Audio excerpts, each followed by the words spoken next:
Bonjour tout le monde, j'ai acheté un petit téléphone vraiment pas cher. J'ai cherché quasiment le moins cher de ce que je pouvais trouver en ligne pour un usage assez basique. Quand je vais faire du sport, j'aime pas me déplacer avec mon téléphone habituel ou quelque chose d'un petit peu cher. Je préfère en avoir un le moins cher possible. Pour ça, j'aime bien les téléphones anti-choc, mais de temps en temps, un téléphone un peu différent, notamment celui-là, il va être pour ma femme quand elle va courir, c'est plutôt sympa. Alors, avant de découvrir le téléphone en lui-même, à l'intérieur, on a... Pas besoin de l'ouvrir, hein.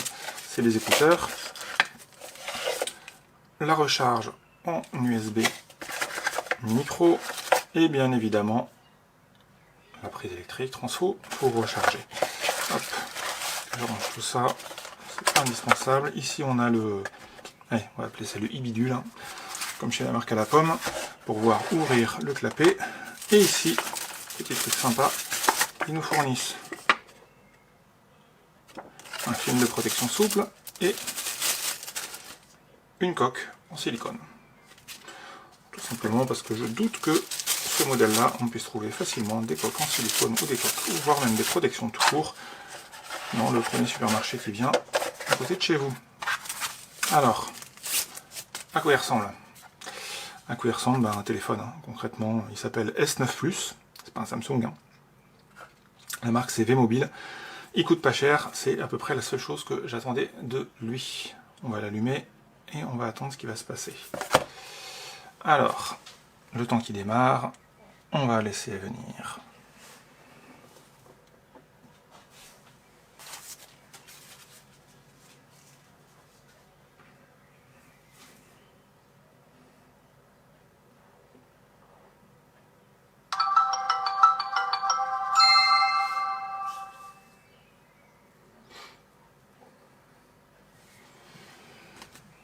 Alors, plutôt rapide à démarrer pour un premier démarrage, je trouve. Plutôt pas mal pour un téléphone à ce prix-là. Voyons voir ce qu'on va avoir d'autre. Hop là, directement. Bon, très bien.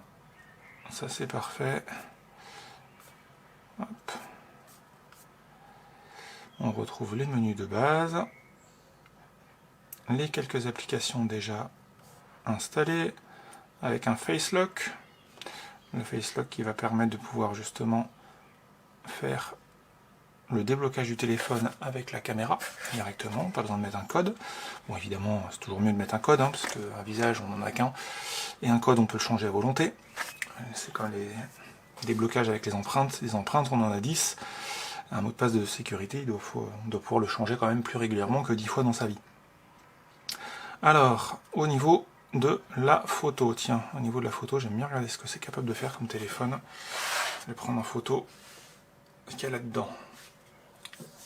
Voyons voir. Hop, on voit dedans.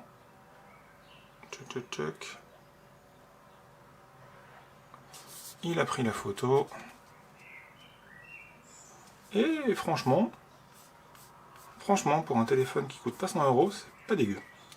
C'est pas dégueu du tout. C'est pas dégueu du tout, non. Franchement, je suis agréablement surpris. Bon, on n'est pas loin d'un téléphone qui vaudrait...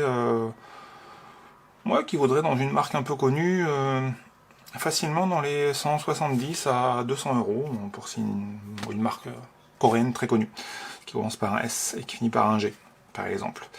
Mis à part que celui-là, il a un look plutôt pas mal, et il coûte beaucoup moins cher. Alors, à l'arrière ici, on a le capteur d'empreinte, les deux appareils photo, le flash, ici on a la caméra frontale, le détecteur de distance de portée. Pour l'ouvrir avec le e-bidule, là, c'est juste ici pour mettre la carte SIM.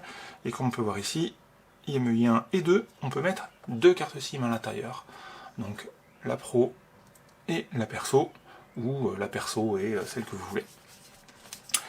Ici, nous avons le volume plus, le volume moins, et le bouton pour l'éteindre. Donc je l'allume, et je l'éteins directement. Hop. Et pour finir de l'allumer, il y a juste à garder le doigt là-dessus, puisque je n'ai pas mis de code de sécurité. Est-ce qu'il y a des applications un petit peu originales sur celui-là? Parfois ça arrive. On trouve une radio FM. Alors la radio FM, ça se fait de plus en plus rare, mais pour ça, il faut juste brancher en haut ici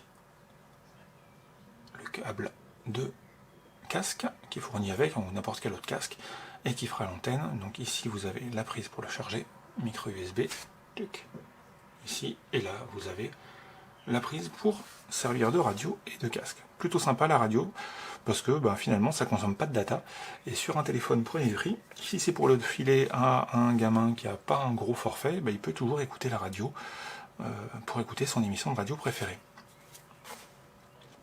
Alors, on a pour les messages classiques, settings, sound record, bon très bien, un voice search, il y a autre chose, non, il n'y a rien d'autre, il y a un backup and restore, ça c'est... Hop, voilà, forcément j'ai pas mis de carte SD, donc je peux pas restaurer quoi que ce soit. C'était le petit toast qu'il y avait en bas. Hop, c'est ici, Insert SD card. Et ensuite la calculatrice, voilà, il n'y a rien de bien transcendant par rapport à ça, mais franchement, pour un téléphone à ce prix, il est complet, plutôt réactif. Je vais le connecter. À Internet, vite fait, et on va faire un petit tour. Je dois avoir Chrome quelque part, avec un peu de chance. Oh, j'ai même pas Chrome. Ah bah voilà, c'est ça qui me manque. J'ai un navigateur quelconque, mais c'est pas grave. Alors, oui, on autorise, on allow encore, on allow encore, et on va regarder sur Yahoo. On accepte, plutôt fluide. L'image est plutôt pas mal. Franchement, qualité d'image assez propre. Assez fluide pour le prix, sous les doigts. Tiens, on va mettre YouTube.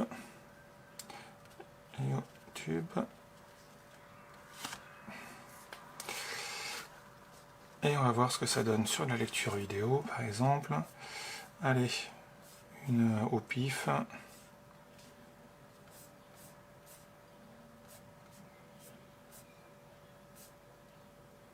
Ah non, pas une au pif, parce que sinon, il pourrait y avoir des problèmes de droit. Voilà, alors on va mettre juste BFM.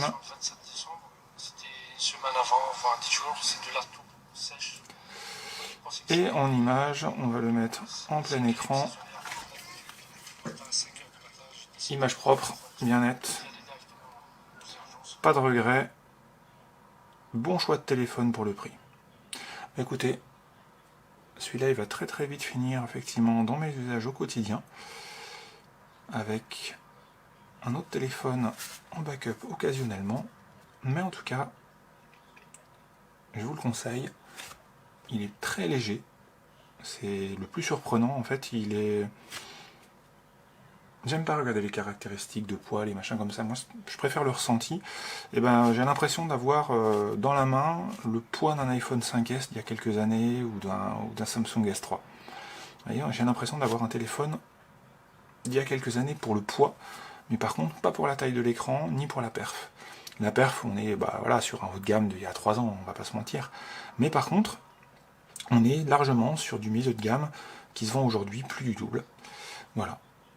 Donc, moi, si vous ne savez pas quoi faire pour choisir un téléphone de secours, pour un enfant, pour aller faire du sport, pour quand vous allez à la plage ou quoi que ce soit, éviter de le pourrir, et celui-là, c'est un bon choix.